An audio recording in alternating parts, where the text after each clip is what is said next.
Dan sebegitulah perkara Puan boleh mengatakan untuk kepada kewujudan kenyataan ruang kebesaran dengan kehidupan dan dengan kehidupan kenyataan di luar bentuk bumi ini, dengan ruang dengan kehidupan dan dengan kehidupan kenyataan di dalam bentuk bumi ini. Perkara Puan boleh mengatakan dengan keadaan tidak memfitnah pada kewujudan kenyataan dia sebagai Tuhan itu Allah, dan sememangnya tidak boleh diharap, dan juga kewujudan kenyataan tidak boleh dipercaya, dan juga kewujudan kenyataan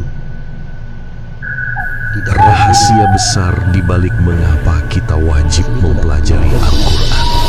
Bayangkan, ada sebuah rahasia besar dalam hidupmu yang kalau kau memahaminya, cara kamu melihat ujian, kesedihan, dan masa depan akan berubah selamanya.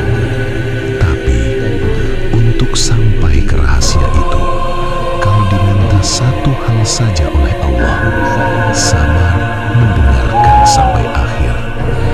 Mungkin hari ini ujianmu bukan hanya masalah hidup yang berat.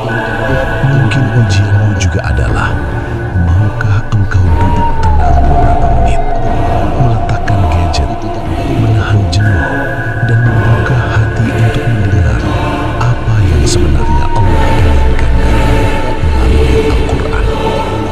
Karena bisa jadi kesadaranmu untuk bersabar mendengarkan sampai tuntas adalah tanda pertama bahwa engkau benar-benar menjadi hamba yang bertakwa.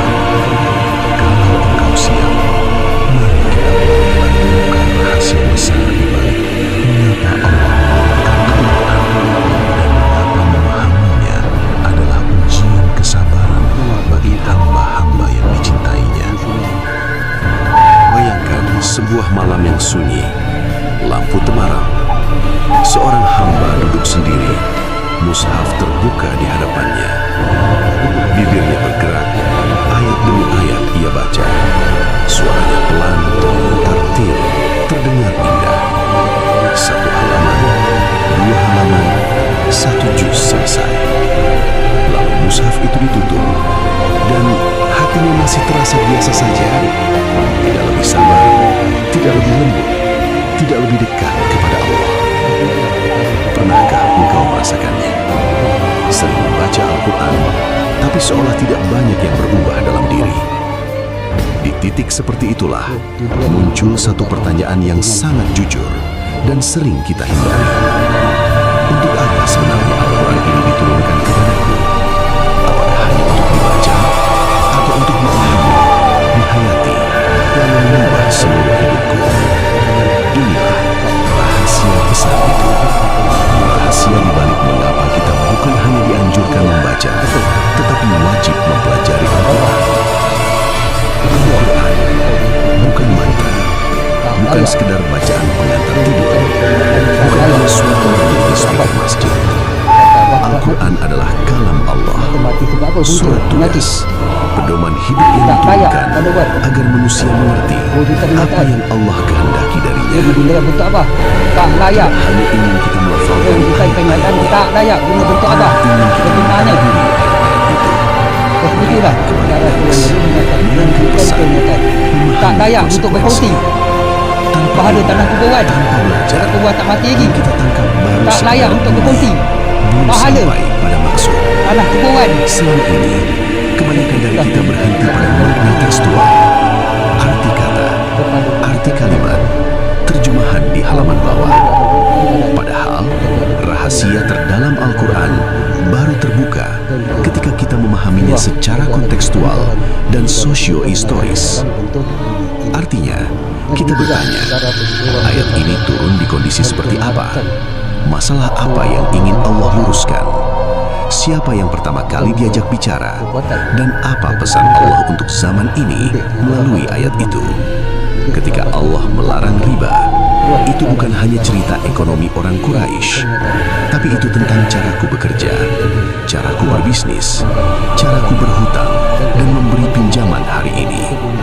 Ketika Allah mengecam kecurangan dalam timbangan, itu bukan hanya tentang pedagang di pasar, tapi juga tentang janjiku tugas kecil yang kuterima setiap hari. Termasuk itu. Disinilah bedanya. Membaca secara tekstual membuat Al-Quran terasa jauh dan masa lalu. Memahami secara kontekstual membuat kita tersadar ayat ini sedang bicara tentang aku, tentang hidupku, tentang dosaku, tentang harapanku. Lalu, apa itu tadabbur? Tadabbur bukan hanya merenung tanpa arah.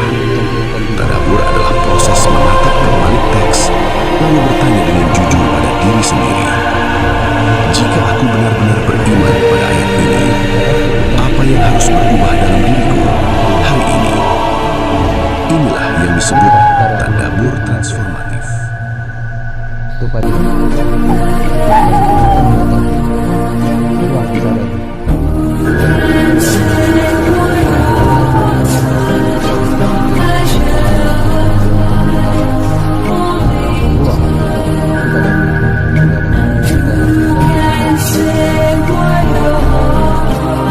Bayangkan, sebuah buku yang ditulis lebih 600 tahun yang lalu dipenuhi dengan simbol-simbol pelik, bahasa yang tidak wujud dalam mana-mana tamadun. Beribu-ribu pakar cuba mentafsirkannya. Semuanya gagal. ruang kesaran. Ini manuskrip Voynich. Manuskrip ini ditemui pada awal abad ke-20. Ujian karbon menunjukkan ia berasal dari tahun 1400-an. Tetapi kandungannya dalam bentuk lukisan tumbuhan yang tidak pernah ditemui di bumi, gambar rajah bintang yang tidak sepadan dengan mana-mana carta astronomi, dan ilustrasi wanita terapung dalam cecair hijau yang dihubungkan oleh tiup pelik seperti sistem biologi misteri. Dan ada juga yang berani mengatakan ia tidak ditulis untuk manusia pada zaman itu. Mungkin terlalu awal untuk difahami sains, atau mungkin ia tidak bertujuan untuk dirajam, tetapi untuk diaktifkan. Sehingga hari ini, manuskrip Voynich kekal sebagai misteri yang besar. Siapakah pengarang itu?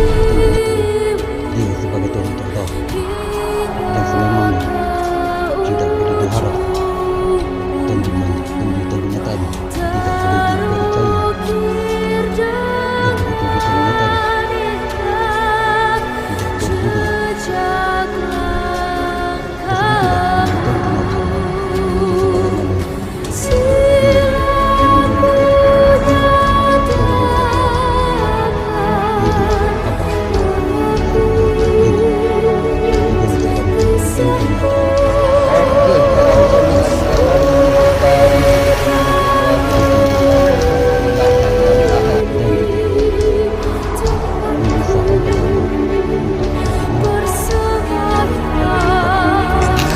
kematian sebagaimana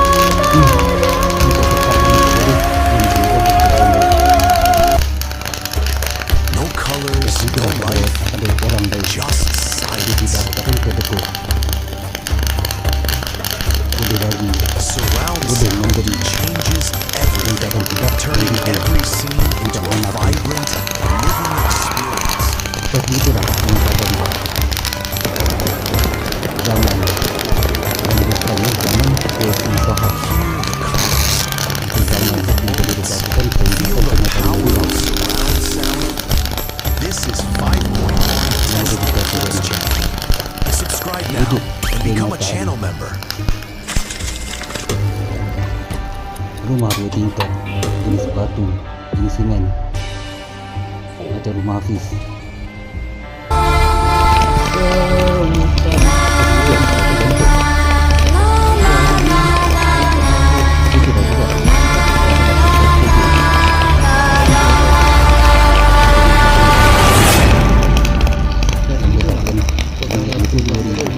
Pada zaman itu Imagine a world without sound. Tuan Galuh asalkan boleh berbahasa Inggeris. Saya rasa pipeline kan Seperti itulah perkara-perkara yang sepatutnya